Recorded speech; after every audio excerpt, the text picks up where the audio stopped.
I mean, is Cooper Rush worth 2.5 points? I would hope Quinn Ewers put up a decent stat line against Arizona State. If he didn't, we have a real problem. You can say the same thing about Creighton. Okay, they had the one good game against Kansas at home. When Toast talks about the kicking market, it's like some earth is flat shit. Andy, true or false, this is going to be a dog walking. Dog walking. This is my dog walking of the day. I think it's going to be very ugly. Dog walking. I think this is going to be ugly. Hey, get the sauce. What's up, everybody? Happy Wednesday night or Thursday morning, if you're depending on when you're hanging out with us. It's Wednesday. Got Jimmy and Troy back from Pub Sports as always. Gentlemen, how was your weekend? Well, for me, I had a low volume week, which is rare for me. Which now and Troy said he loves this card. I love it too. I've absolutely 17 this open one coming bets. up. Oh, yes. sorry? Okay. Yes. Am I This cutting one out? coming up. No, I said this card coming up. You're talking about. Oh, sorry, tripping there. This week's card is just, I think it's incredible. I got 17 open bets. There's like 7 or 8 more. Both of the games that you are talking about, I'm very interested in moving on. I'm very interested in hearing your breakdowns. More action for me on the way. But I just went 4 and 5 last week, and I'm just champing to get back in business. For Troy, I'll let Troy, tell his story, but he had his first tough week in since last year. Was it a bad one? Oh yeah, it was I lost 15-ish units. Holy 15-ish units this week. Holy shit! I basically lost every single bet except for the Vikings. So I ran into a brick wall. And when you're having the season that I am, I mean, it's only right. Like I felt it on my heels for weeks. I was trying to stay like laser focused, trying to avoid it. It's unavoidable. So it hit me. Now it's time to bounce back. Yeah, that's the worst part about football is, man, you go 0-6 in a basketball. Within 12 hours, it's forgotten. You're on to the next night. Like especially you have a losing NFL Sunday, that shit sits with you. Like it's like a 4-day period until you can move on. There's just a rain cloud constantly following me around. And I don't bet any other sports right now. It's only football. So there's no football on but the NFL. So yeah, it's and the comments too, because man, on Thursday, no one's going to go back and watch a Tuesday NBA video. But if it's Wednesday, someone might go check out how your NFL, so if I had a bad one, I'm still getting comments about it 4 days later. So yeah, I could relate, been there. I actually had a great week in terms of picks, but I didn't make any money because my 2 biggest bets lost. Those 2 rainy unders that went over, that ruined my entire week. I had a great week picking except for those 2 games, and I had them the heaviest. What was the second one? The Colts under, and what was the other one? Saints Bucks. Saints Bucks. I got hooked. Oh God.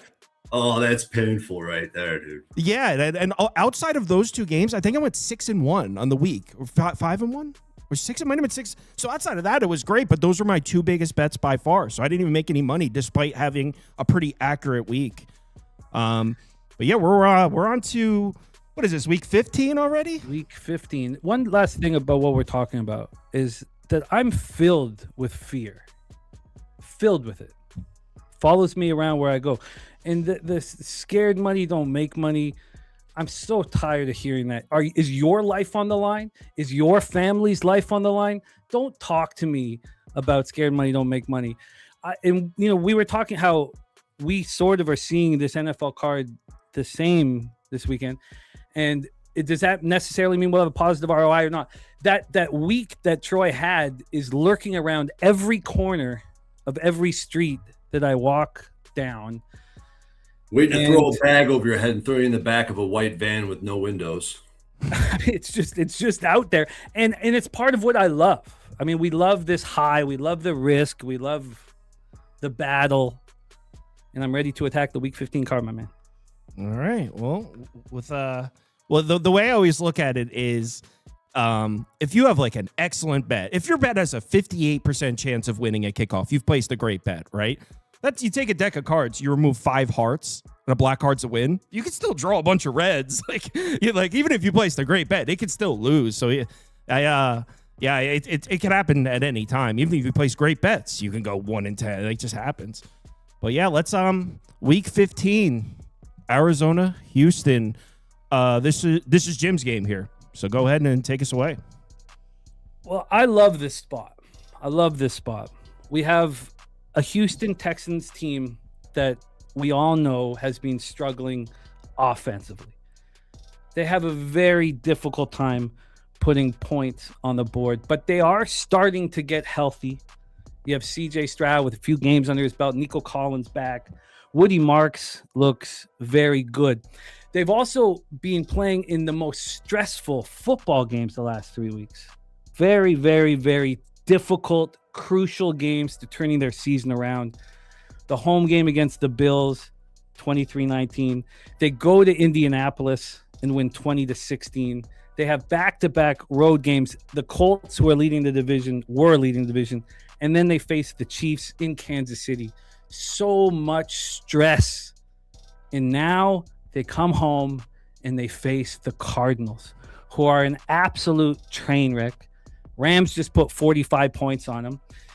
Everybody expecting, of course, the home team, the Texans, to dictate the pace, completely shut down the opponent if they want to. But this opponent, non-divisional opponent that they don't care at all about, is an absolute mess. The injuries are out of control. Max Melton with the heel, Marvin Harrison Jr. with the heel, Emery Demercado with the ankle, Dadrian Taylor Demerson, the safety, with the ankle injury. You have defensive lineman Walter Nolan with the knee injury. Just in their last game, defensive lineman Bilal Nichols left with the knee injury. Left tackle Paris Johnson left with the knee injury. Jalen Thompson left, their safety, left in the fourth with a hamstring injury. They're an absolute mess. This is a get-right spot for the Houston Texans offense. Nobody wants to bet overs in Houston Texans games, and why would they? This is a very low total, sitting at 42. It opened up at 42.5. It's dropped to 42. Public betting unders because the Texans play the unders. We know that the Cardinals and Jacoby Brissett's going to throw the ball 45 times. You know, is it going to work? Their running game's not going to work. Bam Knight and Michael Carter can't do anything. The only way the Cardinals offense is going to work is if they throw the ball over and over and over, and Michael Wilson does his thing. So there's two things that I believe will happen here. One, there's an opportunity that the Texans come in a little complacent, overlook their opponent. And I still kind of want to back the Texans at this big number.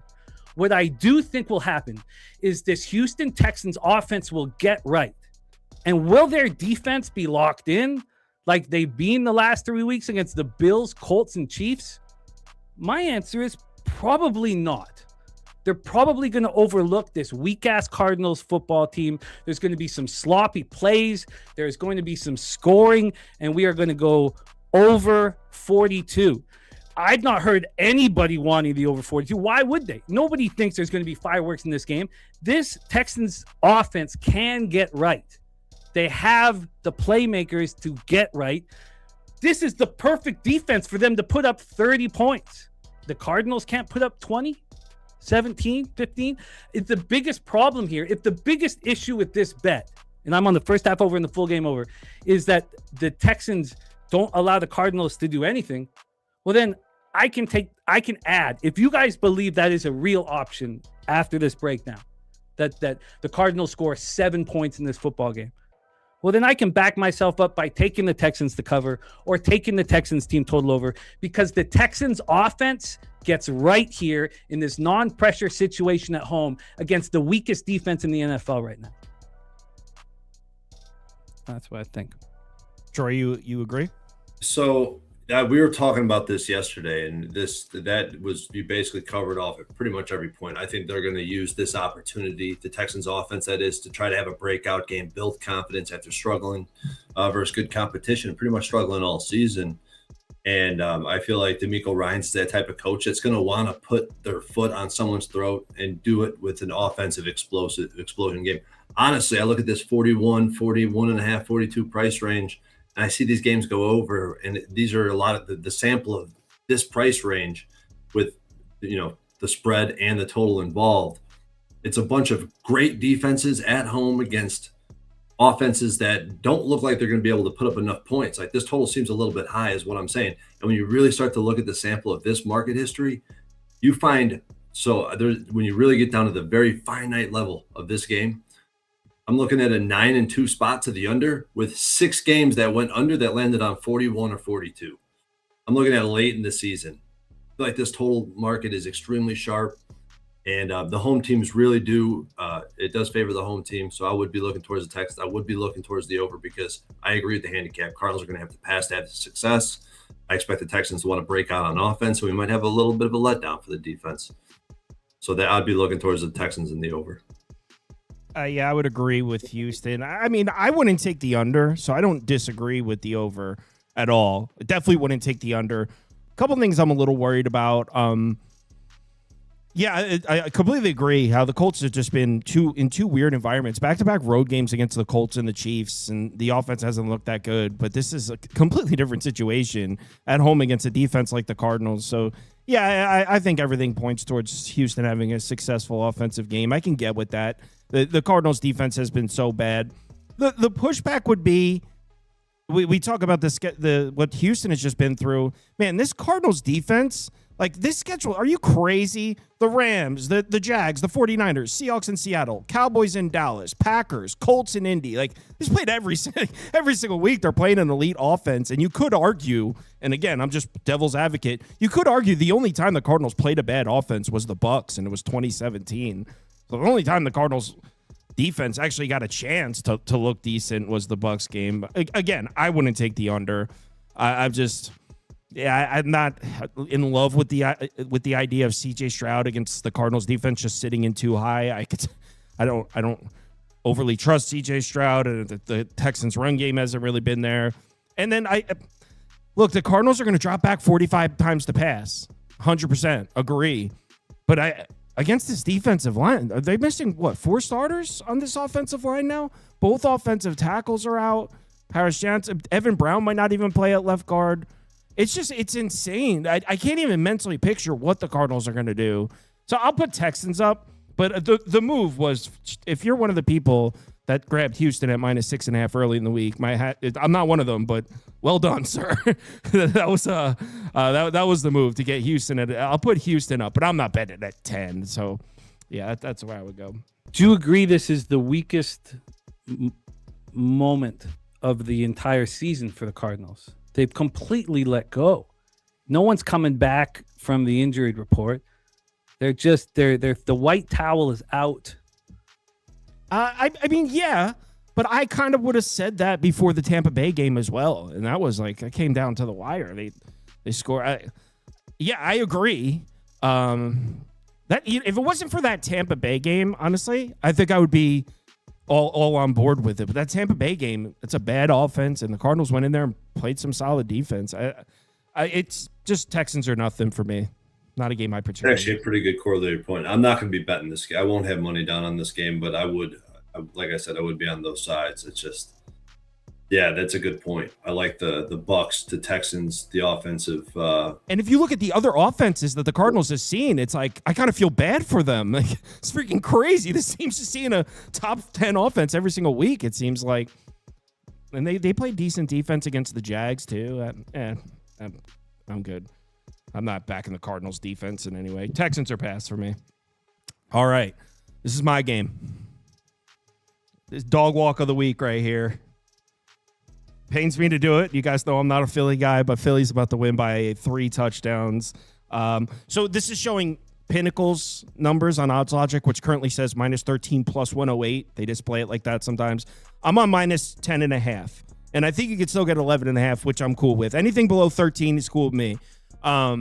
So, yeah, I love this matchup for the Eagles a lot. All right. So the Eagles have lost 3 football games in a row. You absolutely hate to see it. Sorry to the people of Philadelphia. It just couldn't happen to a nicer group. But they lost 3 consecutive football games.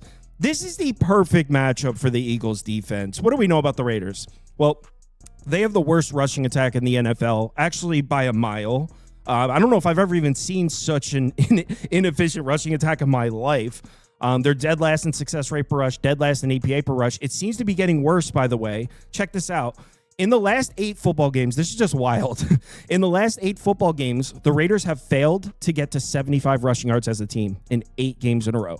75. Not Genty. The entire freaking team has not hit 75 rushing yards in 8 games. We're talking about 3 months of football. Well, 2.5 months. The Raiders have not gotten to 75 yards rushing as a team. In that span, they're averaging 48.4 rush yards per game, 2.7 yards per carry, and 26.7% success rate per rush. So why am I bringing that up? Well, there's kind of a weakness emerging with this Eagles defense. We've seen teams kind of come in and play some, not really come in, I shouldn't say, but we've seen teams play some bully ball and run the ball on this Eagles defense. Outside of that 3-game stretch against the Packers, the Lions, and the Giants, we've seen the Eagles struggle with the run a time or two this year. Well, the Raiders aren't a team that are going to exploit that. And what I just saw this Eagles defensive line do last week, that was on the road in SoFi, indoors in perfect conditions, and the Chargers offense was bottled in that game. The Eagles, even without Jalen Carter, completely controlled the line of scrimmage. Basically, the only plays the Chargers made in that game, they broke a long run. But other than that, it was Herbert doing something with his legs. Let me rephrase. It was Justin Herbert doing something that Kenny Pickett could never, ever do. So that was the only time the Chargers made plays in that game, was Herbert making a play with his legs. The Eagles completely controlled the line of scrimmage in that one. That was indoors. Now they're back home in cold-ass, nasty-ass, windy-ass Philly in December. This is just a perfect matchup. They're going to dominate the line of scrimmage. By the way, I'm not sure if Colton Miller's even going to play for the Raiders. Apparently, he's getting activated off the IR, but I just read an article from this afternoon that's suggesting they might not even play the guy because the season's over. They're long since eliminated. Why risk injury with your best offensive lineman? So I don't even think he's going to play anyway. But even if he does play, I don't care. The Eagles should completely dominate the line of scrimmage in this game on the defensive side, with or without Carter on the field. I don't think Jalen Carter's going to play, by the way. I don't care. I just saw them dominate the line of scrimmage last week without him. So I love the Eagles to dominate the line of scrimmage on defense here. And this Raiders offense, do you know that the Raiders have only played 2 games outdoors this entire year? Yes. 2 games? 2 games outdoors. I'm sorry. 3, I think. My stats show the last 2. So the Raiders only one in the past, since their bye week. Yeah, I have it right here. So week 8.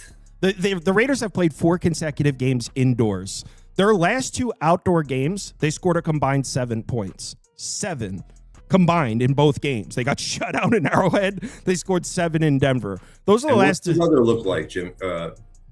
Jimmy's usually my weatherman. Kyle, do you know the weather situation? Cold and windy, no precipitation, 14 to 16 mile an hour, I think. I still got snow showers. I still have 31 Fahrenheit snow showers, 13 mile per hour winds. Even better.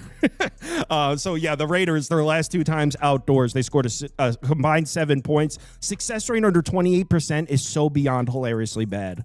So I don't know what the Raiders are doing here offensively. On the other side of the ball, look, the Eagles' offense is clearly going through something. I've been very vocal about it. The Raiders' defense doesn't look all that good either. Lane Johnson, he tweets out eyeball emojis. That's symbolism. I don't know if that means he's coming back. To be honest, kind of don't care.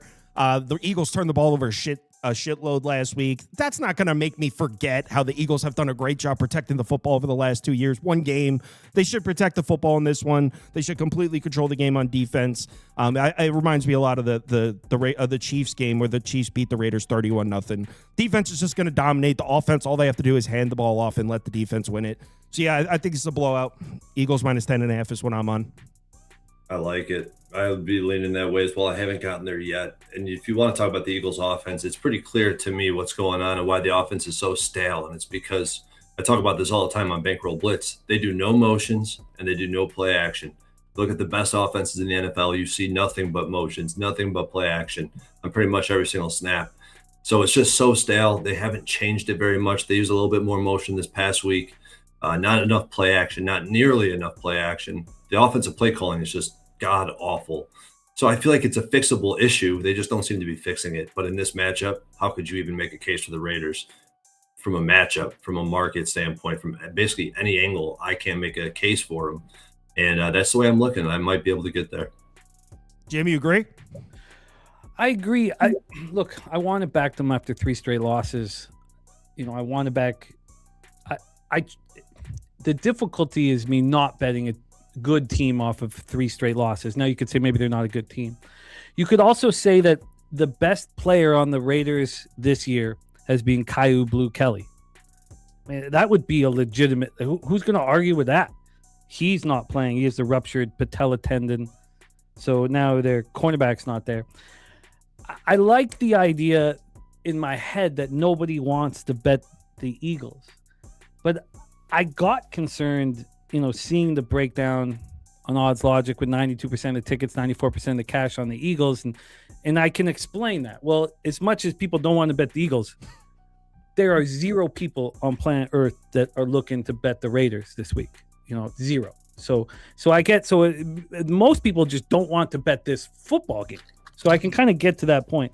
The move towards the Raiders kind of got in my head. It reminded me of when, yes, the Raiders only scored 7 points in Denver, but there was a move towards the Raiders in that game that made no sense to me. I didn't bet the game, and the Raiders covered. Now that the line's moving back to the Eagles, it's becoming more appealing.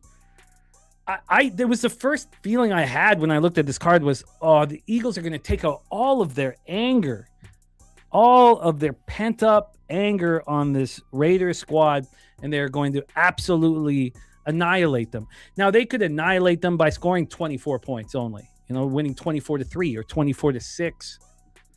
I'm very interested in betting this. It's just the numbers on Odds Logic being so public are the only reason, literally and the initial line move towards the Raiders. The only issue that I have, the only discomfort I have, and I'm sure, like Troy, if we were looking at 70% of the tickets and 73% of the cash on the Eagles, we'd already be on them.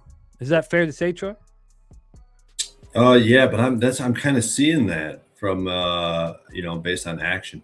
For Action Network, the public is on the Raiders here. Yeah, which makes sense to me. I mean, going back to the whole concept I was talking about all show yesterday is, what is the human psychology? What's the nature? What's the innate behavior a human does after losing with the team? They want to fade them the following week. And I feel like now they've lost with them multiple times. I lost with them last week as well. It's hard for me to trust Action. Do we not believe Circa saying 91% of the tickets and 93% of cash on the Eagles? I know that the concern is that none of these sites are being audited. We know they legally have to be honest, but they're not being audited. I find it so difficult to believe that gamblers would want the Raiders here on the road after they got lucky at home, and where they have, you'd like to think that they have no hope in these. But money talks. People are losing money by betting on the Eagles. They're not betting the Raiders. They have no animosity. I do, and I document all of these lines: the open, the close, the cash flow per Action Network. And this is, to me, this just increases the profiles, the bullishness of the profile. But I get where you're coming from. No gambler that's been around for any amount of time is going to think the way that I'm talking about. And with this cap, Kyle, who's at quarterback for the Raiders? I didn't care, but it's going to be Kenny Pickett. But I bet it regardless. I was cool with the number. I think it should be 14 plus regardless. No, I agree. I want to back the Eagles after these 3 straight losses. I agree. I just guess I needed a little momentum to get there. Yeah, I'm on the Birds. And the line movements, by the way, there's been injury updates in this game. Lane Johnson indicated he was coming back, and then Colton Miller got activated, and Geno Smith was ruled out. That can inspire some movement as well. Yeah, no doubt. Buffalo, New England, in what should be an awesome game. What's crazy is I was actually looking at it, and it's it's an awesome game. It's not that big as far as both these teams are pretty comfortable. Obviously, it's a huge game. It's just not as big as I originally thought. If the Bills lose this game, they're still in great shape of the playoffs. Mm-hmm. And if they win this game, the Patriots are still in driver's seat of the division. It's weirdly not as big as a game as I thought it was going to be. But obviously, it's going to be huge. Foxborough is going to be going crazy.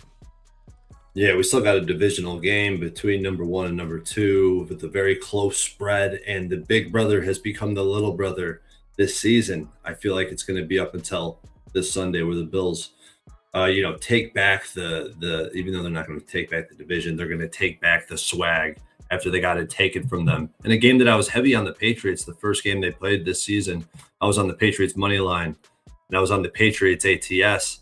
But I look at this market, I look at the Bills opening as favorites, and I just can't help but immediately see this setting up for a big bet on the Buffalo Bills. The Pats coming off 10 consecutive wins, off a bye week. They open up as dogs at the house in a divisional matchup against a team they've already beat this season. And per Action Network, a lot of people, 60% of the bets and cash are on the Patriots. And I'll tell you what, if there's anything I've learned from the database, it's we want to fade short home dogs. And the Patriots, I mean, they've had the weakest strength of schedule on the entire season, 32nd in the NFL.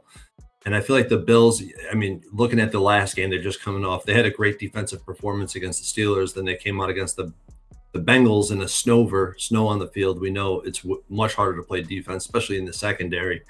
And we know that it's hard to measure a defensive performance in that snow and an offensive performance. But what we do know is Josh Allen is going to be able to put up points against this Patriots defense. I believe that to be true, especially with them missing so many components of that defense currently. And coming off a bye week, the Patriots, you're going to hear a lot about Vrabel being 6-0 or 7-0 off a bye week. But who has this team beaten? The only team this team has really beaten is the Bills. And the other quality win you could say they have is the Bucks. And after looking at what the Bucks have been doing lately, I mean, was that really a quality win? They caught them in a good spot with their pants down. And, I talked about how I faded the Bills in week 5, but the Bills actually finished that game with a better success rate. The noise canceled score is 27-23, meaning Bills should have won but not caught cover. Bills lost 2 fumbles. 2 of their first 3 drives resulted in fumbles. Both were on first down. And I feel like the Bills clearly deserve the better fate in that game. And I feel like they're going to go take that fate back this week. The Bills lead the NFL in yards per carry. They're 7th in the run block category. On the other side, the Bills are terrible against the run. But are the Pats the team that's equipped to take advantage of that?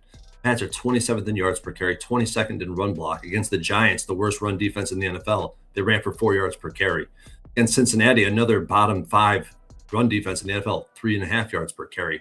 Versus the Jets, 2.4 yards per carry. And now they're without their best offensive lineman, Will Campbell.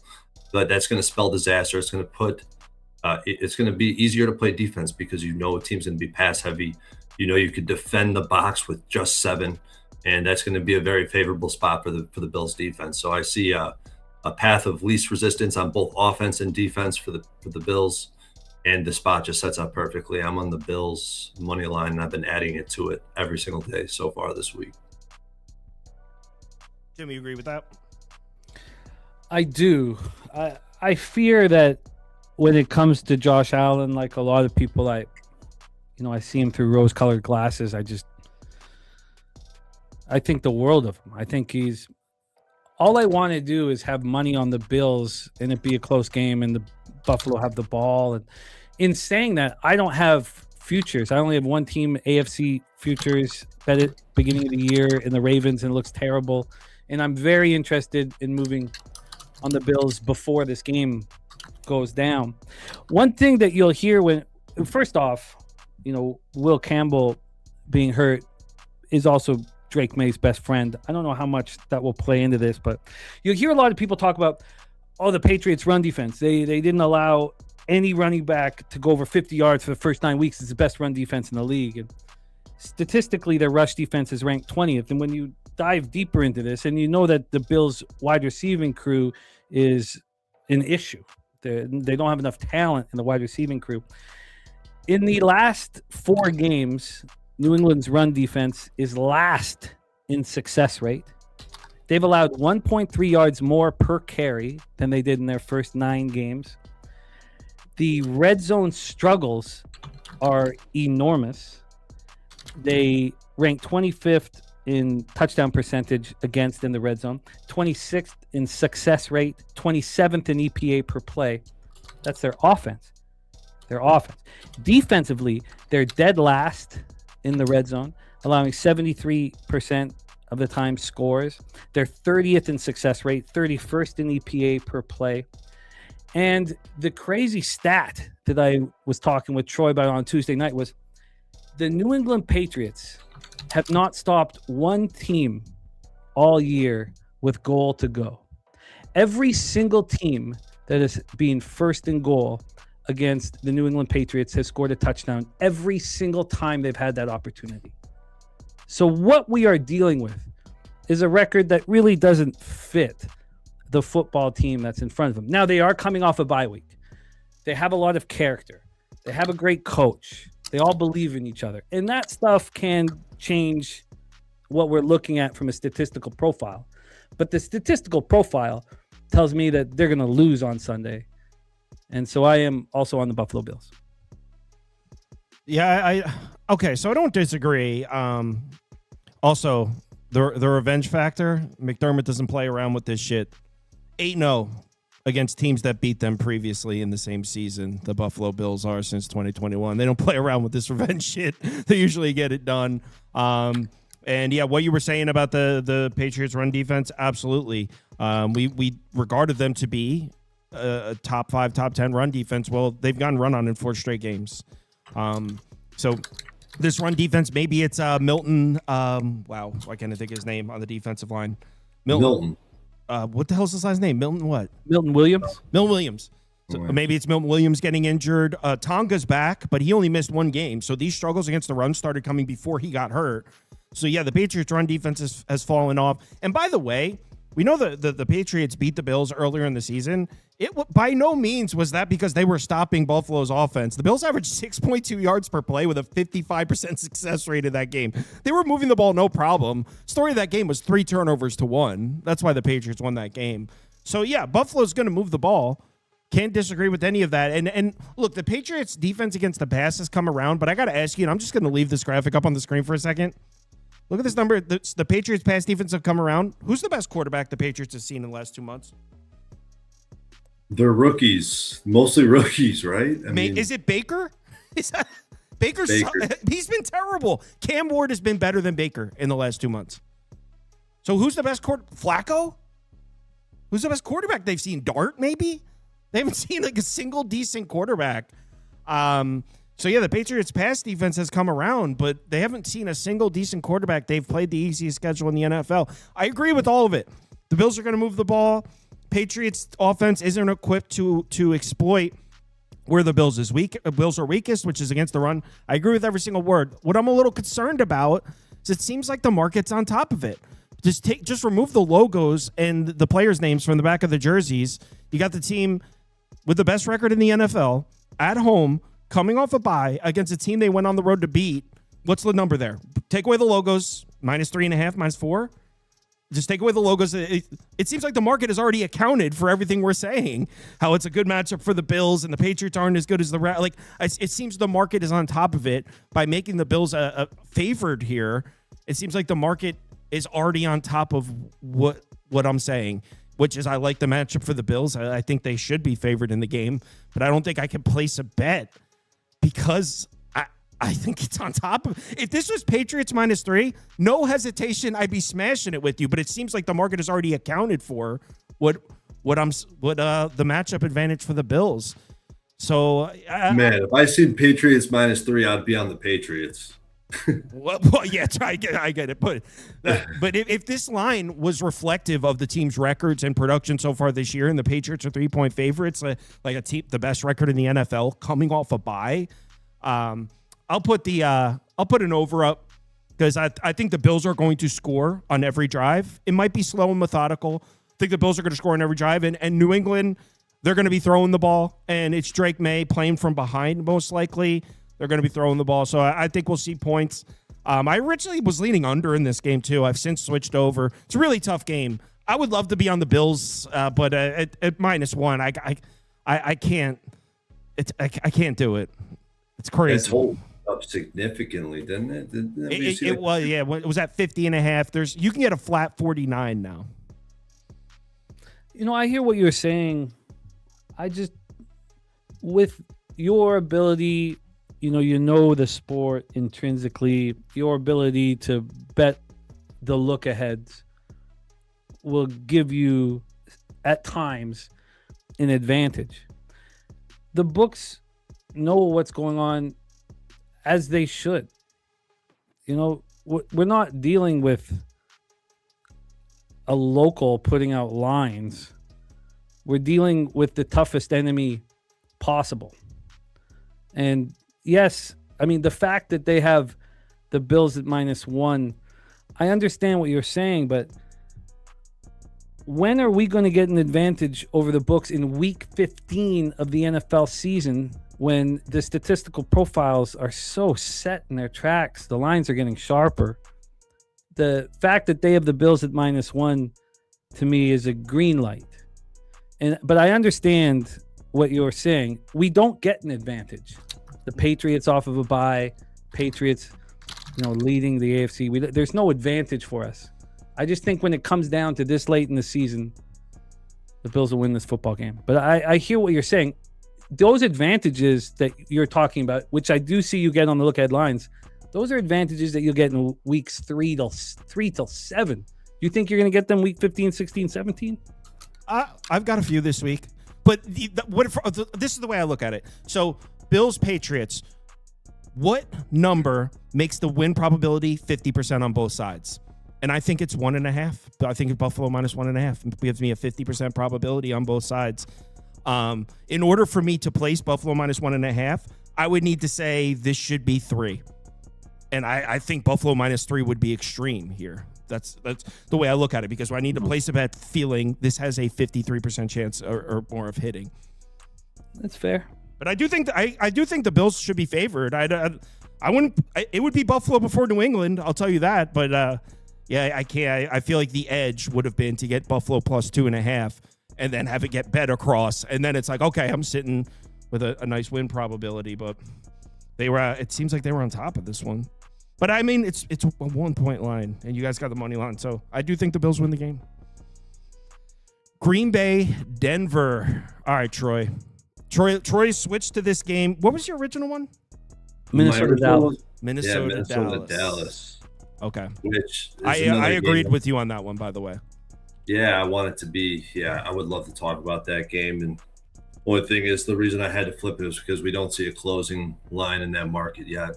And we're not quite where we need to be for me to feel comfortable giving it out today. But I'm very comfortable in my position on this Packers team.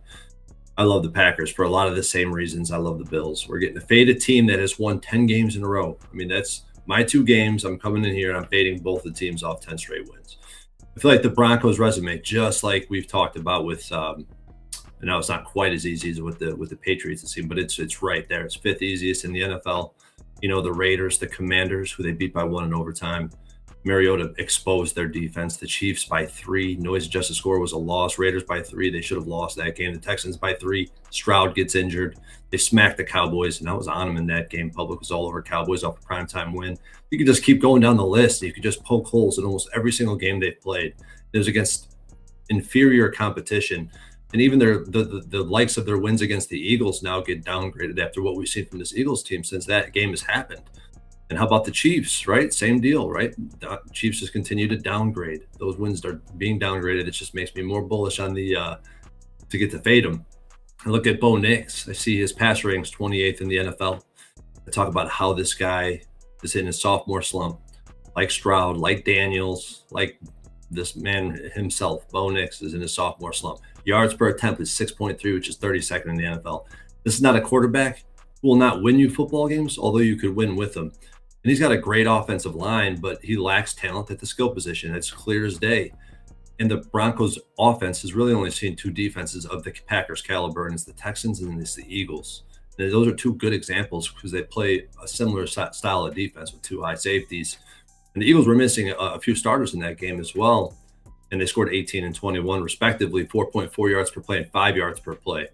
But the Green Bay defense is right up there with the likes of those 2 defenses. Bo Nix is significantly worse for zone coverage. Bo Nix, the best passer rating split is versus the blitz. The Packers don't blitz at all. The Packers are going to play cover 2. And I know the Broncos like to run the ball around the edge, and that's where the cornerbacks can fit the run, playing a cover 2. So, and you look at the Broncos defense, I've talked about this pretty much all season as well. Like, we knew regression was coming from this team just by how great they performed last season. You always see regression in that spot. Still a very good defense, don't get me wrong, but it's not as good as people perceive. They perform well versus bad offenses. They perform good against, I guess, very good offenses, they put up average numbers, like they hold the good offenses to average numbers, how I should say it.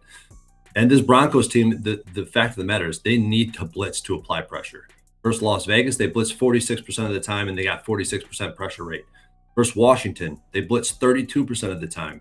They got 21% pressure rate. Versus Kansas City, 30% blitz rate, 29% pressure rate. So their blitzing is exceeding their ability to apply pressure. This team that's about to break the record in sacks, or was at one point, is not getting to the quarterback. And that's going to be a problem versus Love, who's number 1 graded quarterback on the season in terms of PFF grade and passer rating, yards per attempt, 22 touchdowns, 2 interceptions from a clean pocket. And if you're going to blitz him, he's the number 1 graded quarterback as well. 91 PFF grade, 63% completion rate, 12 touchdowns, 1 pick. So I feel like either way you want Vance Joseph wants to play defense. If he wants to blitz, if he wants to not blitz and allow Love to deliver from a clean pocket. And by the way, Jordan Love is one of the best quarterbacks against man coverage in the NFL and single high safeties. I mean, Jordan Love should look very comfortable in this matchup. And I believe in this Packers team. I talked about them being Super Bowl contenders. They kind of had a slide in the middle of the season, but we know LaFleur steps up towards the end of the season. And I back the Packers on the money line and on the spread. Yeah, I agree. It's a really good matchup for Jordan Love, and I saw the same thing. Like the Broncos are supposed to have this great pass rush. They're not really getting to the quarterback much, and that's a concern. Echo everything you said. Jordan Love, one of the best quarterbacks in the NFL from a clean pocket. Jordan Love from a clean pocket against man coverage. And on top of that, you think, December in Denver, it's supposed to be beautiful. It's supposed to be a beautiful day in Denver, like mid-50s. Yeah, like beautiful Fahrenheit weather. Yeah, I saw the high 50s, no wind at all, 1 mile an hour wind. It's beautiful weather for this game. And the Broncos pass rush hasn't lived up to expectations, especially recently. Jordan Love from clean pockets against man coverage. Yeah, I'm with that all the way. I'm a little worried about the Packers running the ball here. I think the Packers have definitely benefited from the fact that they've played a lot of defenses that can't really defend the run well. They ran the ball in Detroit, which is solid. Detroit can defend the run. The Bears have struggled against the run all year. Vikings have struggled against the run this year. Giants, worst run defense in the NFL. Eagles can't defend the run. Panthers defense has fallen off. Steelers defense isn't the same. Cardinals, Bengals, Cowboys. They've played so many games against teams that can't defend the run. The only team they've played that whose run defense would be on this level is Cleveland. And they went into Cleveland and lost outright. So that's where I'm a little concerned, is I'm not sure if I'll have run support. But yeah, I like the matchup for Jordan Love a lot. This honestly reminds me of the Chiefs-Broncos game from a few weeks back, and I was like, how is this number 3.5, 4? Seems like they corrected it this time and have it under 3 where it should be. See, I do think Green Bay wins this game. Where I was leaning, this is the ugliest one ever. I think the Packers are going to be throwing the ball a lot. I think it gets over the total. I didn't get there with this one, but I kind of think it gets over. I think the Packers can score 30 points in this game, and I agree it would be Green Bay on a side. I don't have a bet on this game, but it would be over or Packers. I agree with mostly everything you said there. You know what? That actually makes me want to take, just hearing you kind of piggyback on my handicap there. It's making me want to take, I usually take passing prop unders for teams that I think are going to win the game and win comfortably. I'm not saying the Packers are going to win comfortably here, but I am saying I'm interested in Jordan Love's over his passing prop. You make a lot of sense with, he's going to have to drop back and pass it. They're going to want to find success, and I think he does find it. And if that's the case, rarely, yeah, I feel like I might add that to my card. Yeah, I just really don't think the run's going to be there. And I was actually shocked when I was looking at it. I was like, wow, this Packers team really hasn't seen many tough run defenses this year, which they've done a decent job running the ball so far this year. But when you take into consideration that they've played most of the season against bad run defenses, the rushing numbers are actually a little bit disappointing. It's like, oh, wow, this team has played like every terrible run defense and still is only averaging 4.4 yards per carry over the last couple of months. I don't think the run's going to be there, but I agree that I think this should be a really nice matchup for Jordan Love. And Bo Nix, I think he can move the ball on Green Bay. So his numbers don't look great in the last 3 games. We didn't even talk about the Denver I didn't talk about the Denver offense. So Bo Nix, his completion percentage is up the last few games. He's taking the underneath throws. I do think Denver can run the ball a little bit in this game. That has been the weakness of the Packers defense. Actually, 44% success rate per rush in their last 7. You can run the ball between the tackles on the Packers. Bo Nix gets the ball out quickly, might neutralize a little bit of what Green Bay does well off the edge. So I do think Sean Payton's able to sustain drives here. This is a Broncos team that's 6-0 at home. I don't want to just completely disregard the fact that this is an undefeated team at home. They play well here, and I think they have a good enough offensive line to sustain some drives. Maybe their field goals, but yeah, I do think this gets up and over the total. I think Green Bay's offense looks really good here, and I honestly think Denver can get the ball in the end zone a couple times also. The Broncos haven't played against a team with a winning record since week 5 against the Eagles? Yeah. I mean, we have to go back that far. Throughout this season, I haven't had a very, this deep in the year, you can really find the teams where you completely understand whether or not they're being, whether they're appropriate in the marketplace. And the Broncos have sort of defied expectations here with this massive winning streak. But look who they've played. They play Vegas. They play the Chiefs off the bye. Commanders. That game takes overtime. I know the Vegas covered last week in questionable conditions situation, but at first, and I wasn't as high as others on the Packers coming into the season. The market is getting stronger and stronger with their against Denver here. We're seeing pretty strong 2s and 2.5s. We're seeing the public on the Broncos. Until I started really focusing on exactly who the Broncos have been playing, I was off of this game. When I start sitting with it for longer, who is going to put the Broncos in their place? It feels like it's this week and it's the Packers. There's a market correction in everything in life. At some point, the market correction comes in. It feels like this is the week for the Denver Broncos to have their market correction. But it's taken me a while to get there. Troy pitched this on Tuesday night, betting it 2 different ways. And I didn't find it as appealing then because it's hard not to get blinded by the undefeated home record and by the winning streak. And even if the wins aren't easy, they're still winning. And look at that, the Packers cover, that 6.5 was so strong against the Bears all week long.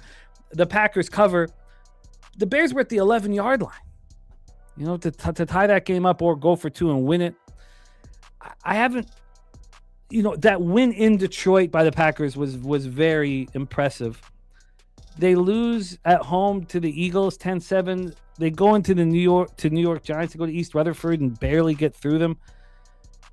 At one point there, after they lost at home to Carolina and at home to Philadelphia, I didn't know if the Packers were going to win 10 games this year. So obviously things have changed in this 4-game winning streak with the win on Thanksgiving Thursday being very impressive. So I'm starting to get there. Looking at the cash flow here, seeing the public, 73% of tickets, 89% of the cash on Denver. That's a very, very appealing. And I'm starting to get there. I think both of your pitches with the Eagles and the Packers, I think they're both very, very legitimate pitches that I'm seriously considering adding to my week's action. Something that concerns me, and look, I don't have anything to confirm that this is true. Just a feeling I get from watching them. I think Sean Payton might be channeling some Kirby Smart here. You guys have the Packers schedule open? Yeah. I mean, the Broncos schedule open. I'm sorry. So for those of you people watching that don't follow college football, Kirby Smart is known for only using about half his playbook against bad teams. And the Broncos, we see they can't move the ball against the Jets. Then they go into the Giants game. They can't move the ball until the 4th quarter where it's like, oh, shit, let's just go win. Then they play the Cowboys in a huge game. They light them the hell up. Then they can't move the ball against Houston, but that defense is official. Then they can't move the ball against the Raiders. Then they play the Chiefs. They march up and down the field and score right off. So I feel like Sean Payton is doing some of the rope-a-dope there with his play calling where they're in these games against bad teams. I think they're holding some shit back because that Chiefs game, the Broncos got the ball, went right down the field in that game, right down the field. I think they got held to a field goal, but then they got the ball back and went right down the field again. And it was like, this dude's playing it tight and loose right here with the play calling. So I got that feeling. Again, I don't know that for a fact. It's just a feeling I got. The Broncos made me uncomfortable all season long. They've made me uncomfortable. I do not believe they're that good a football team, and they win and win and win and win and win. Not cover very often, but win and win. We faded them with confidence at Washington with Marcus Mariota at quarterback with so much confidence. Yeah. Like, it's hard to imagine that a team going into Washington against Marcus Mariota, that we were so confident on Washington in that game, that what they're just going to roll through the rest of the season. I know they have Chiefs Chargers to close out the year. I'm getting there, Troy. I'm getting there. I'm getting there with both of your last looks, the Eagles and the Packers. They both make sense. I'd be closer to the over than the Packers, but it would be Packers if I was to choose a side. Detroit Rams, couldn't agree more, and I'm surprised this hasn't come down yet. I'm assuming this is going to come down. Jim, this is you, right? Yeah, this is me. This is fun. This, like, I find this so enjoyable. Now it's, I might not have years ago, but now I see a total that opens up. The look ahead was 51. And it climb and climb and climb and climb. Now, honestly, on a separate note, I want to get under Baltimore Cincinnati.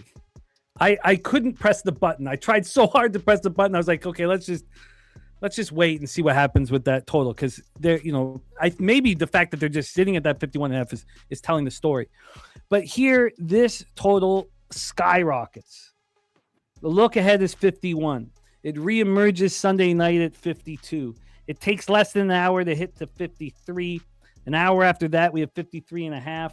We get up to 54 by 10 o'clock that very same night.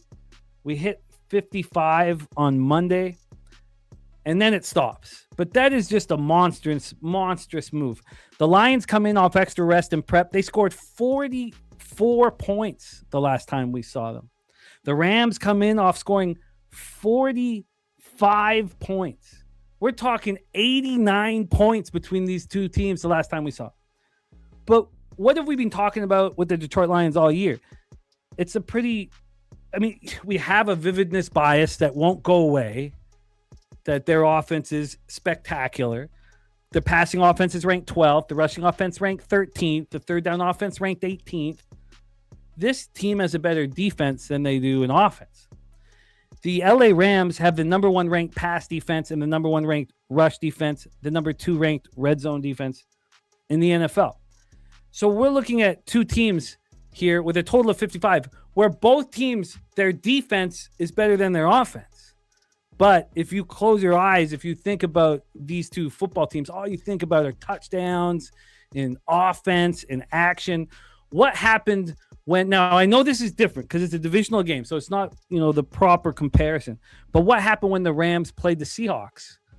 We cashed unders so easily. Our feet were up. We were sitting back laughing and counting money. We have a total here at 55, and I want to go up against it badly. I'm on the first half under 27.5.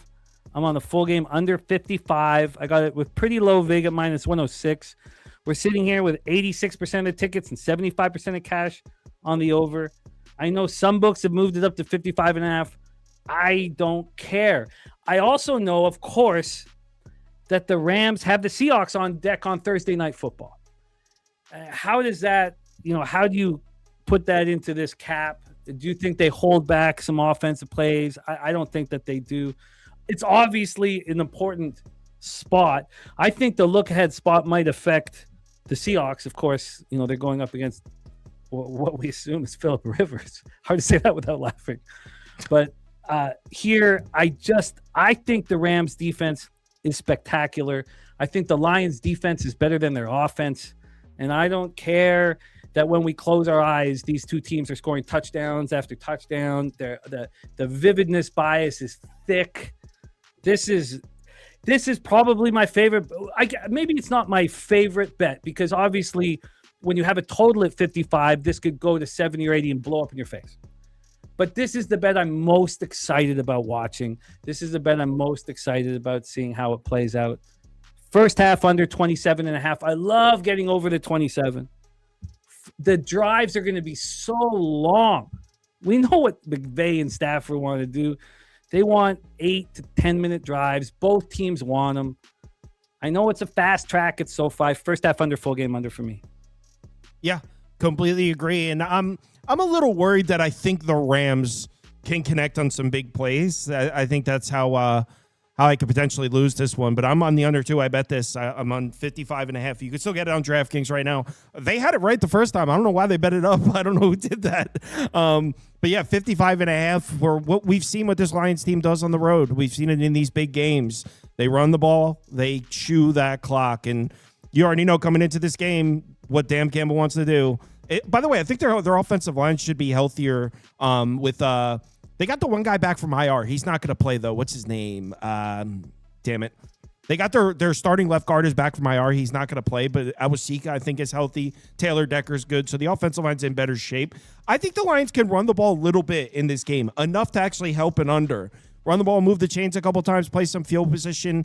We've seen the Lions in these big road games. We've seen them hand the ball off and then sit there, stare at the play clock till it runs down. It's very clear what Dan Campbell wants to do in these big games. He wants to hold on to the football forever.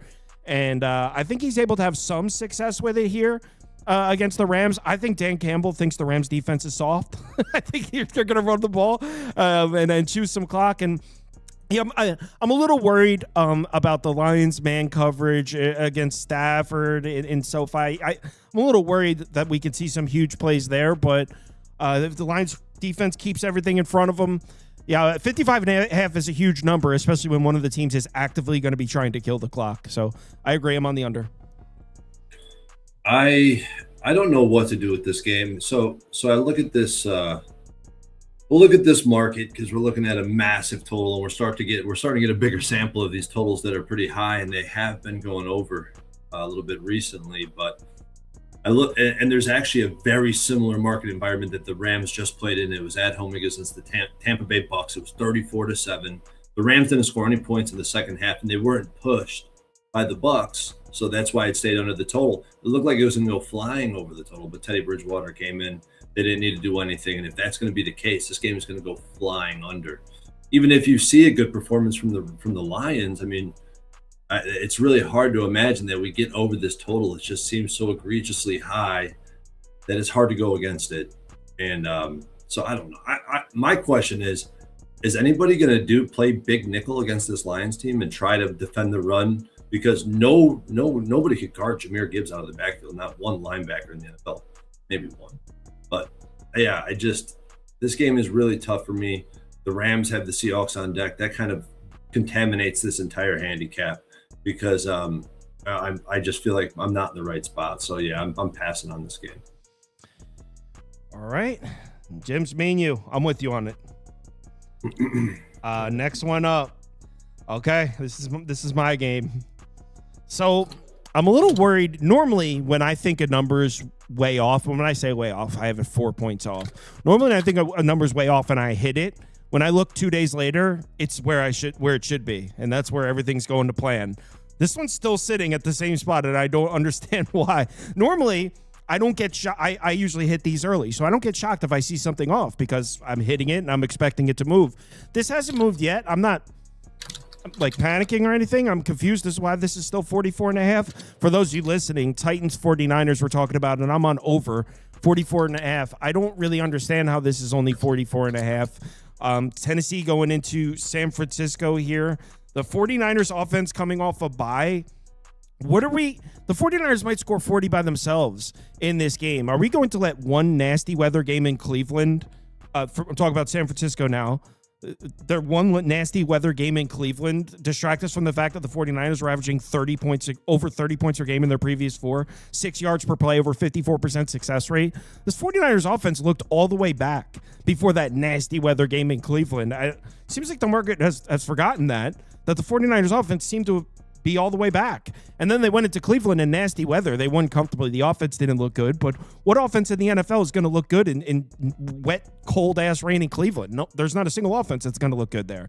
So, yeah, 49ers offense, I have a lot of confidence in right now, judging by what we were seeing before that nasty game in Cleveland. They're matched up against a Titans defense that can't cover anybody. That secondary can't cover anybody. In their last 7 games, their average opponent pass rating is over 111. Every single quarterback that plays the Titans has success throwing the ball, 8.5 yards per pass attempt in the last 7 games. And if you look specifically at the last 2 games against Trevor Lawrence and Shedeur Sanders, one of the games is in nasty weather, over 296 passing yards allowed per game, an average pass rating of 104.6 against Trevor Lawrence and Shedeur Sanders. This Titans secondary isn't good at all. And you're talking about Kyle Shanahan at home, decent weather, with 2 weeks to prepare. There's going to be a wide open receiver on every single drop back here. I don't know how the Titans could possibly come in prepared to play the 49ers tough defensively. San Francisco should have a lot of success on offense in this one. Now, the Titans defensive front 7 is okay. It's not bad. Maybe they're able to keep Christian McCaffrey from running the ball between the tackles, but I kind of don't care. We've seen games where the 49ers weren't able to run the ball between the tackles and they still scored 35-plus points. Kyle Shanahan's a creative guy. 2 weeks to prepare for this one. San Francisco should have a very successful offensive day. And on the other side of the ball, I think Tennessee could score some points too. I mean, I want to put this on the screen so you guys could see how crazy this is. We got to cut this guy a little bit of slack here. And when I say this, did we just freeze up? Hello? Hey. We frozen? Oh, no, we're back. We're back. I got you. No, it froze for a second. All right. When I say we got to cut this guy a little bit of slack, when I say this guy, talking about Cam Ward here. Let me get the graphic on the screen so you guys could see. We might have to cut this guy a little bit of slack here. Look at his last 5 games. Look at those opponents. Are you freaking crazy? The Browns in nasty weather. The Jags are playing as good a defense as anyone in the NFL. The Seahawks, the Texans.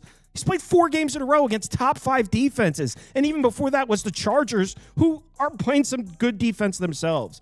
And this guy's been through the absolute gauntlet. I mean, if you rewind back to when he's the last 2 times that he didn't play top 10 defenses, it was the Patriots and the Colts. Those are borderline playoff teams. He actually was looking all right. Passer rating over 84. And we're talking about how Cam Ward's been through the gauntlet. Look at the 49ers defense. They played the Rams, which is good, but the Cardinals, the Panthers, the Browns, the Giants. I mean, the 49ers defense has kind of been on easy street, and they still can't get off the field. 51.6% success rate. I think Cam Ward's going to have run support in this game, should have clean pockets to throw from. I think this could be Cam Ward's best game of the season.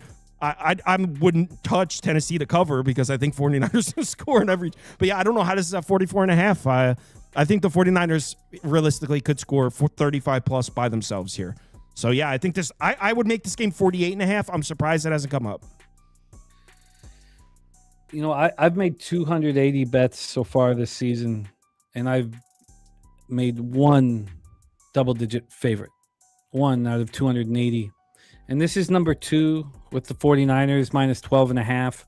I was on the Titans last week with confidence. It took me a while to get there.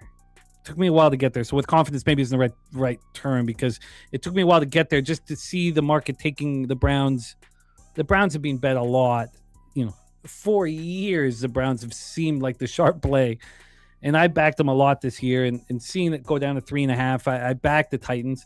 My whole pitch on why I was on the Titans come, NFL Pub-Up Sunday morning was sort of wrong. I thought Cam Ward was going to step up in the game against Shedeur, and it was Shedeur who stepped up in an enormous way, and the noise canceled score, was 34-22 Browns. So I don't want the Titans here, and the 49ers have been more than the sum of their parts all season long. The fact that they've been able to do what they've done without Purdy for most of the year, without Bosa and Fred Warner, without Kittle for a huge chunk of the year, without Ayuk, is extremely impressive. The 49ers have lost the 4th most games because of injuries at 206. The next 3 highest teams in terms of value lost are Arizona, Washington, Cincinnati, who've combined for as many wins as the 49ers have so far this season. This break was extremely important for them. I don't think they're going to menace come playoff time. I don't think they're going to menace when, the competition is heightened. But here, off the break, a chance to breathe, regroup, I think it's a smash and grab. I think they're going to pick their number and control the pace. So I'm interested in your over, very. But at this point, I'm pretty comfortable with my position on the 49ers minus 12.5. And my only concern would be them just stomping on the Titans. The 2 losses over their last 6 games. 49ers have 2 losses after their last 6 games. Who would they come? The Texans and the Rams. Are there 2 teams hotter than those 2 football teams? If you're going to use that logic, look who the Titans have played, though. You can say the only non-playoff team they've played was Cleveland, and they won. Like, other than that, New England, Indianapolis, and Indy, the Chargers, the Texans, the Seahawks, the Jags. I mean, the Titans have played nonstop playoff games for a while. But I'm not on the Titans or anything. I'm just saying, if you're going to use that logic, you also got to mention the Titans have played every single good team in the AFC recently. But within that logic, isn't it nice to have a week off to regroup and take a breath? If you're going to be playing the toughest teams in the NFL this long in the season, is there nothing more helpful? We see it in college football, the late season bye. Is there nothing more helpful this deep in the season if you're playing these tough opponents to get that week off? I think this is a 49ers smash and grab. My only concern is, even with the injuries that have forced Salah's hand to really dig deep, are the Titans going to put up enough points? There's no way I'd be on the under. I think the 49ers are going to go for 30. So I'm close. I'm interested. Troy? This is a tough game. I can make a case for the over. I would say it would be my easiest path to get to a bet in this game would be on the over, because I want to fade this 49ers team. They're the very top of my fade list. I think their record is completely fraudulent, more fraudulent than the Broncos and or the other team I'm fading, the Patriots. I think the Patriots are the best of the 3, and I think the 49ers are the worst of the 3. At some point, this defense is going to start showing cracks. It's going to fall apart. I don't know if it's going to be from this Titans team who are coming off a win and putting up over 30 points in Cleveland. It's hard to say that that's going to be a repeatable event, but then you look at this defense and you're like, they're going to thrive. And you made a great case with the strength of schedule and what type of offenses this 49ers team has been putting up defensive performances against. I mean, the only competent offense that they've seen was the Rams, and they dropped 42 recently. Yeah, really tough game. Probably one I won't be involved in, but I am interested in the over. I do think that the 49ers are just going to be able to walk up and down the field. It's really hard. Go look at the Titans schedule. How many games against how many bad teams have they played this year? Like 1 or 2 all year. It's like crazy. Yeah, the Cardinals, back when the Cardinals were trying, I guess that one. And they've won that game. You could the only 3 games they've played against teams with losing records, they're 2-1 in those games. Yeah, that Cardinals game was the most ludicrous game. Oh, I know. Yeah, I'm just saying, like, has there a team that has been through a gauntlet like this? The Broncos, the Rams, the Colts when they were good, the Texans, then the Cardinals they won, then the Raiders they lost, the Patriots, the Colts, the Chargers, the Texans, the Seahawks. Like, this is a crazy ass schedule.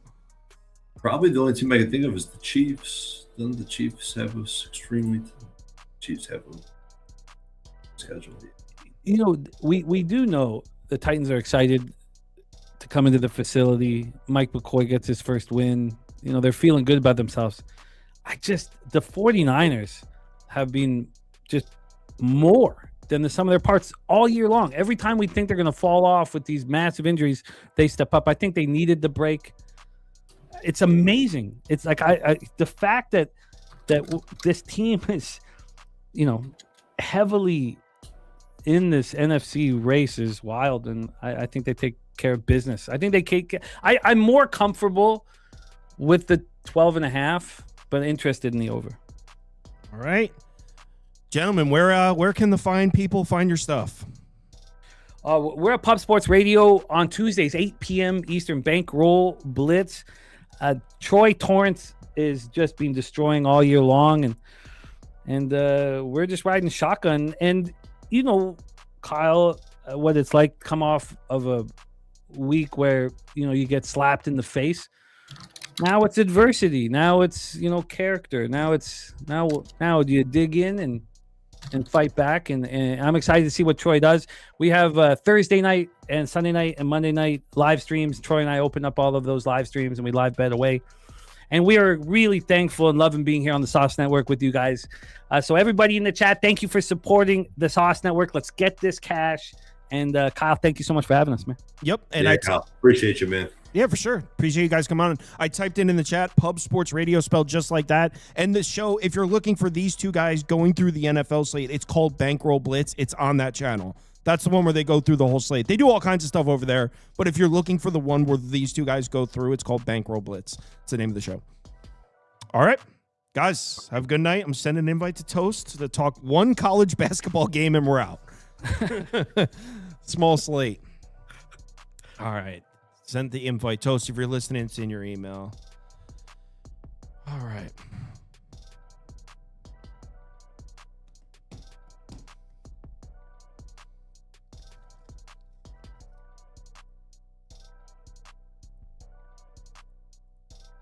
Oh, whoops.